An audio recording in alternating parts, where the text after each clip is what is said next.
Good morning everyone. आपके अपने YouTube channel teach commerce में आपका स्वागत करते हैं। जैसे कि हमारा अकाउंटेंसी का क्लास चल रहा था, अकाउंटेंसी में अब हम देखेंगे जो सबसे ज़्यादा इम्पोर्टेंट चैप्टर है वो है हमारा कंपनियों के वित्तीय विवरण। क्या है वो? कंपनियों के वित्तीय विवरण, जिसको बोलते हैं फाइनेंशियल स्टेटमेंट ऑफ कंपनी। ध्यान से समझिएगा, फाइनेंशियल स्टेट ऑफ कंपनी क्या होता है। अब इसके बाद समझते हैं statement, financial statement of company. Financial statement of company में मुझे जो पढ़ना है, पहला है वित्तीय विवरण, जिसको बोलते हैं फाइनेंशियल स्टेटमेंट। अब ये फाइनेंशियल स्टेटमेंट होता क्या है? देखिए, स्टेटमेंट का मतलब एक विवरण।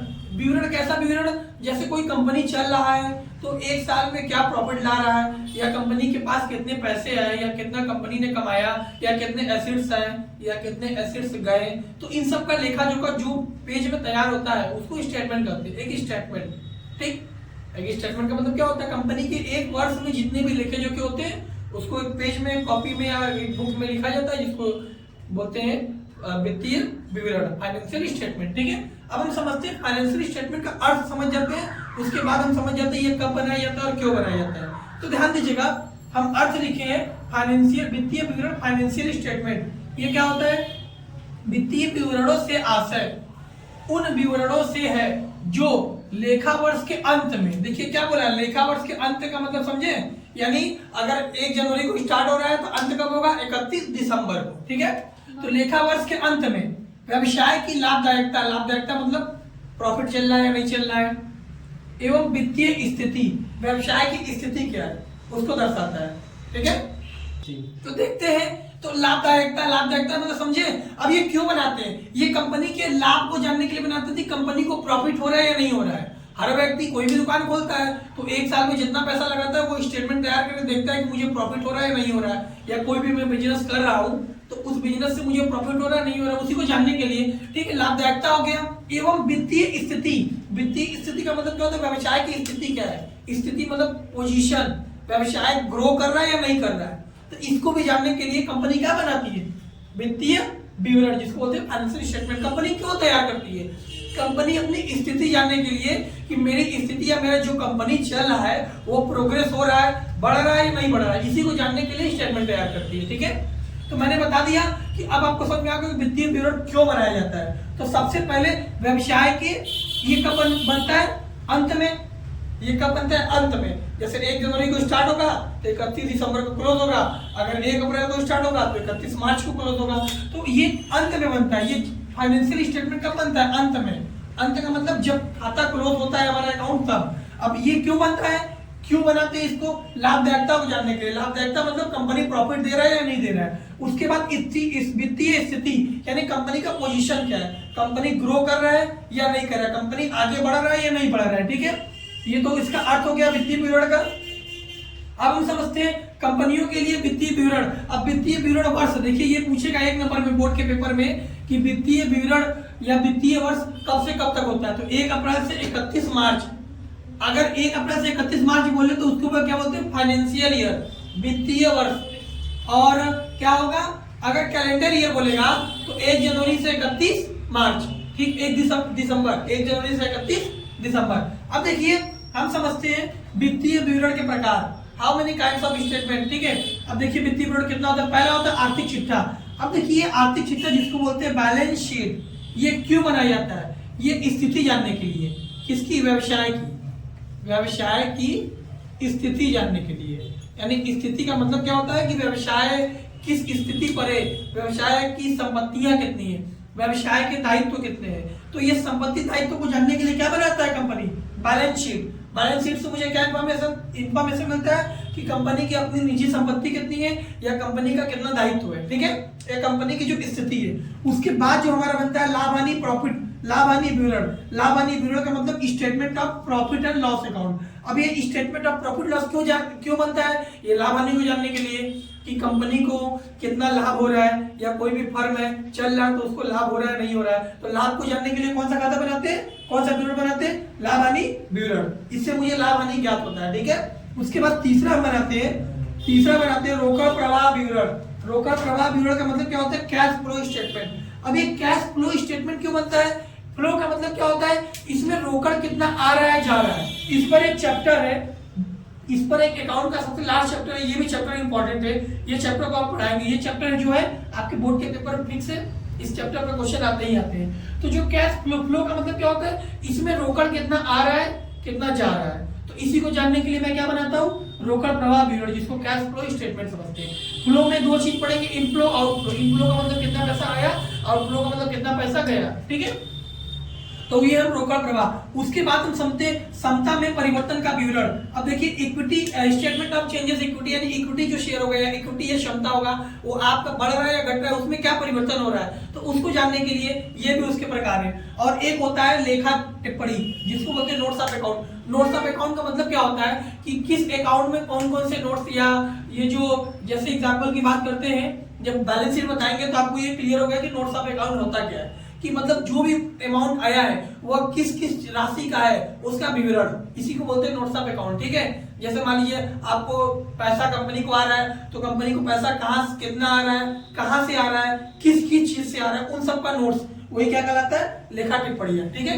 तो अब हम ये देख लिए। अब देखिए आगे देखते हैं, अब हम वित्तीय विवरण के उद्देश्य को देखते हैं। तो वित्तीय विवरण के क्या क्या उद्देश्य होते हैं, ये भी पेपर में पूछता है, क्वेश्चन ध्यान दीजिएगा। पहला उद्देश्य समझते हैं, वित्तीय विवरण वित्तीय एवं विश्वसनीय सूचनाएं प्रदान करना, यानी फाइनेंशियल स्टेटमेंट जो भी मेरे इंफॉर्मेशन देता है वह विश्वसनीय होता है। विश्वसनीय मतलब अगर फाइनेंशियल स्टेटमेंट किसी कंपनी का हुआ है, अब वो जो भी इंफॉर्मेशन देगा एकदम सत्य होगा, उसमें कोई भी असत्यता नहीं पाई जाएगी, ठीक है। तो पहला इसका उद्देश्य ये हो गया, जो भी आपको सूचना प्रोवाइड करेगा वो एकदम सत्य होगा और सही सूचना होगा, ठीक है। उसके बाद क्या होता है, लाभ अर्जन की क्षमता की जानकारी, यानी इसमें लाभ कंपनी कितना अर्जन कर रहा है, या कोई भी कंपनी अगर स्टेटमेंट आपको दिखाएगा तो आप उससे समझ जाएंगे कि कंपनी लाभ या कंपनी में कितना लाभ हो रहा है, या कंपनी के लाभ की जानकारी देता है कि आप जिस कंपनी में पैसा लगाने जा रहे हैं वह कंपनी आपको भविष्य में कितना लाभ दे सकता है। तो दूसरा उद्देश्य आपका ये होता है, ठीक है। तीसरा उद्देश्य जो होता है, वित्तीय स्थिति का ज्ञान। वित्तीय स्थिति का ज्ञान का मतलब क्या होता है, कंपनी की स्थिति क्या है, कंपनी की स्थिति का ज्ञान देगा कि कंपनी किस पोजीशन पे चल रही है, या जिस कंपनी में आप पैसा लगा रहे हो आपका पैसा बढ़ने वाला है, घटने वाला है या डूबने वाला है। तो ये कहने का मतलब क्या, वित्तीय स्थिति का ज्ञान भी आपको बताती है, यानी कंपनी की स्थिति कैसी चल रही है, कंपनी का मतलब पोजीशन क्या चल रहा है, उसके बारे में इंफॉर्मेशन आपको पहले से ही ये दे देगी। उसके बाद समझते हैं चौथा, प्रबंधकों को उपयोगी सूचनाएं उपलब्ध कराना। देखिए जो प्रबंधक होते हैं, जो प्रबंधक इसको मैनेजमेंट बोलते हैं, उनको ये उपयोगी सूचना प्रदान कराती है। क्योंकि एक प्रबंधक क्या करते हैं, जो ऑडिटर का काम करते हैं, कंपनी में पूरा जांच पड़ताल करते हैं, कंपनी को कितना प्रॉफिट हुआ है कितना लॉस हुआ है, तो उसके लिए देखा जाए तो प्रबंधक के लिए ये बहुत उपयोगी होता है। प्रबंधक के पास स्टेटमेंट रहता है तो प्रबंधक आसानी से उसके प्रॉफिट लॉस को कैलकुलेट कर सकता है, ठीक है। अब नेक्स्ट समझते हैं विश्लेषित सूचनाएं प्रदान करना। देखिए ये जो भी सूचना प्रदान करती है एग्जैक्ट करती है, ये पूरा उलझा हुआ सूचना नहीं, यानी कंपनी को जो भी प्रॉफिट या कंपनी का जो भी चीज पोजीशन है वो आपको जो भी सूचना देगी एक तरीके से विश्लेषित करके देगी। बहुत सारी सूचना नहीं, बहुत मतलब एग्जैक्ट जो सूचना आपको चाहिए ये वो सूचना आपको प्रोवाइड कराएगी, ठीक है। उसके बाद समझते हैं वित्तीय पूर्वानुमानों में साथ। देखिए पूर्वानुमान का मतलब क्या होता है, भविष्य में होने वाले लाभ या भविष्य में जो भी होगा, या भविष्य में कंपनी आगे बढ़ेगा कि नहीं बढ़ेगा, तो आपको स्टेटमेंट के थ्रू पता चल जाएगा कि कंपनी ग्रो कर रहा है कि नहीं। ग्रो कर रहा है तो समझ जाएंगे आप आगे बढ़ रहा है। तो ये एक तरीके से देखा जाए तो इसका उद्देश्य यह भी होता है कि वित्तीय पूर्वानुमान में सहायता प्रदान करना, यानी भविष्य में होने वाले या भविष्य में कंपनी को लाभ होगा या नहीं, तो ये अनुमान आप स्टेटमेंट के द्वारा लगा सकते हैं। यह भी एक इसका उद्देश्य होता है। अब अगला होता है रोकड़ प्रवाह विवरण पत्र की जानकारी। देखिए ये क्या कहलाता है, कैश फ्लो स्टेटमेंट, ठीक है। कैश फ्लो स्टेटमेंट पत्र की जानकारी देता है। ये जानकारी का मतलब आपके कंपनी में कितना पैसा आ रहा है कितना जा रहा है, अगर आ रहा है तो कितना आ रहा है, किस किस चीज से आ रहा है, अगर जा रहा है तो पैसा किस किस चीज में जा रहा है, तो उसके लिए आपको रोकड़ प्रवाह विवरण पत्र की जानकारी भी देता है। यह भी कंपनी के वित्तीय विवरण का उद्देश्य है। उसके बाद समझते हैं समाज को प्रभावित करने वाली क्रियाओं का ज्ञान। अब देखिए फाइनेंशियल स्टेटमेंट का जो उद्देश्य होता है, समाज में जो भी क्रिया हो रही है इन सबका ज्ञान स्टेटमेंट में पहले से ही होता है। समाज में क्या चीज चल रही है, या कोई कंपनी आने वाला है तो समाज किस चीज को लेना चाहता है, या समाज की पसंद क्या है, तो वही कंपनी उस वस्तु को बनाता है। समाज का ज्ञान होता है कंपनी को कि समाज में कौन सा मार्केट चल रहा है, या मैं कौन सी कंपनी स्टार्ट करूं जिससे कि समाज में सब चीज आगे बढ़े, या समाज में जो हम कंपनी को सबसे ज्यादा प्रॉफिट हो। तो यहाँ यह बता सकते हैं कि समाज को प्रभावित करने वाली क्रिया का ज्ञान भी स्टेटमेंट से मिल जाता है। यह भी एक कंपनी के विवरण पत्र के उद्देश्य होता है, ठीक है। अब हम देखते हैं वित्तीय विवरण पत्र के महत्व। अब देखिए वित्तीय विवरण पत्र के महत्व जो होता है वेरी इंपॉर्टेंट है। महत्व भी उद्देश्य, महत्व, अर्थ और प्रकार, ये सब इंपॉर्टेंट है, ये सब लॉन्ग क्वेश्चन पूछते हैं। तो सबसे पहले समझते हैं वित्तीय विवरण पत्र का महत्व, किन किन के लिए महत्व होता है इसका। देखिए इनका उन्हीं व्यक्ति के लिए महत्व होता है जो अपना हित चाहते हो, जो कंपनी में रुचि रखते हो, उन्हीं को इसका महत्व समझ में आएगा। जैसे पहले समझते हैं शेयर होल्डर, अंशधारी, यानी कितने अंशधारी कंपनी में है, या कंपनी में जो कंपनी के शेयर को खरीदते हैं वो शेयर होल्डर कहलाते हैं। तो शेयर होल्डर जो कंपनी का शेयर खरीद रहे हैं वो उनको कैसे खरीद रहे हैं, उनको स्टेटमेंट के बारे में जानकारी मिला होगा, इसलिए जानकारी मिलता है। तो वित्तीय विवरण पत्र जो होता है अंशधारी के लिए बहुत महत्वपूर्ण होता है, क्योंकि अंशधारी को यह पता चलता है कि कंपनी प्रोग्रेस कर रहा है या प्रोग्रेस करने वाला है, इस कारण से वो शेयर खरीदते हैं। उसके बाद ऋणदाता यानी क्रेडिटर जो होते हैं उनको कोई भी ऋण देने में आसानी होती है। किसी कंपनी को देखा जाए तो अल्पकालीन या दीर्घकालीन के लिए जो भी ऋण की सुविधा प्रदान करते हैं उसकी जानकारी के लिए इनको मतलब इनके लिए बहुत महत्वपूर्ण है। ऋणदाता के लिए भी महत्वपूर्ण है कि कोई भी लोन दे रहे हैं तो कितने समय के लिए दे रहे हैं, अल्पकालीन के लिए, दीर्घकालीन के लिए सहायता प्रदान कर रहे हैं, ठीक है। तो उनके लिए भी यह बहुत महत्वपूर्ण है, ऋणदाता के लिए भी। अगला समस्या प्रबंधक यानी मैनेजर के लिए महत्वपूर्ण होता है। मैनेजर क्या करता है, मैनेजर के लिए इसलिए महत्वपूर्ण होता है वित्तीय विवरण कि वह आसानी से अनुमान लगा लेता है या कंपनी प्रोग्रेस कर रहा है या नहीं कर रहा है इसके बारे में जानकारी, इसलिए प्रबंधक के लिए भी अब वित्तीय विवरण का बहुत ज्यादा महत्व होता है। अगला होता है कर्मचारी। अब देखिए कर्मचारी को क्या महत्व होता है, कर्मचारी को यह पता चल जाता है कि बोनस कितना मिलने वाला है, या फिर दुर्घटना बीमा कितना मिलने वाला है, या कोई कर्मचारी मर गया तो उसको क्या पैसा मिलेगा।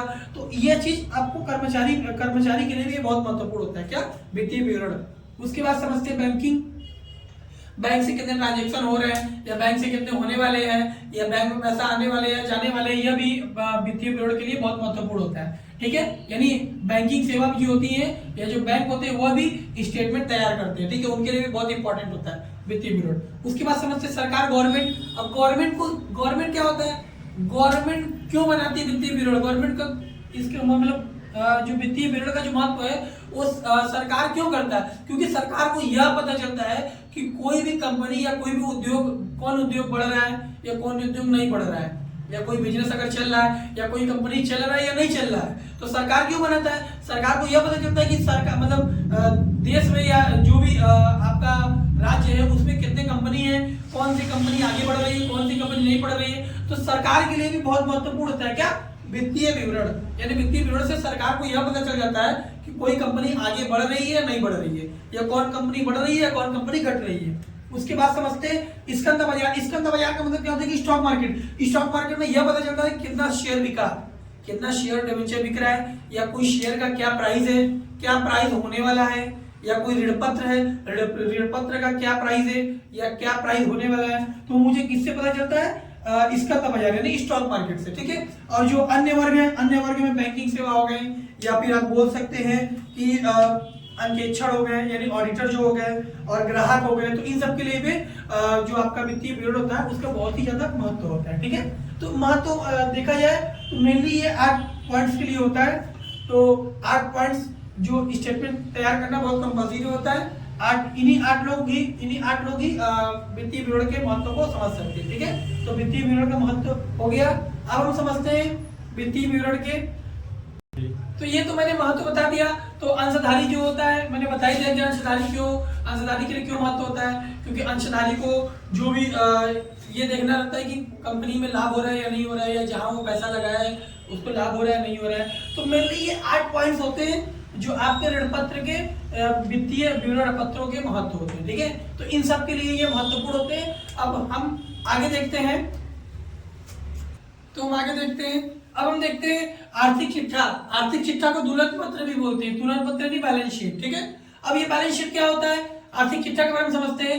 आर्थिक चिट्ठा कंपनी की वास्तविक स्थिति को दर्शाता है। देखिए क्या लिखा है, वास्तविक स्थिति मतलब कंपनी का पोजीशन क्या है, या कंपनी किस पोजीशन पे चल रही है, ठीक है। तो कंपनी की पोजीशन को जानने के लिए आर्थिक चिट्ठा बनाते हैं। और क्या होता है, इससे कंपनी की संपत्ति व दायित्वों की जानकारी प्राप्त होती है कि कंपनी की संपत्ति कितनी है और कंपनी का दायित्व कितना है, ठीक है। तो कंपनी के दायित्व और संपत्ति को जानने के लिए भी आर्थिक चिट्ठा का प्रयोग करते हैं। इसको तुलन पत्र के नाम से भी जानते हैं। अब देखिए नेक्स्ट समझते हैं लाभ हानि विवरण पत्र। अब यह क्या होता है, statement profit and loss statement पत्र, इसे आय का विवरण भी कहा जाता है। आय मतलब समझते हैं ना, इनकम, इसे आय का विवरण भी कहा जाता है। यह निश्चित अवधि में यानी पीरियड में या समय में लाभ हानि को जानने के लिए बनाया जाता है। यानी लाभ हानि कितना हो रहा है, कंपनी में लाभ हो रहा है या हानि हो रहा है, तो इसको जानने के लिए हम इसको तैयार करते हैं, लाभ हानि को। ठीक है, हम आगे यहाँ तक तो देख लिए। अब हम देखेंगे इसके बैलेंस शीट यानी आर्थिक चिट्ठा का जो नमूना है वो अब हम नेक्स्ट वीडियो में देखते हैं। तब तक के लिए लाइक कीजिए, सब्सक्राइब कीजिए। थैंक्स।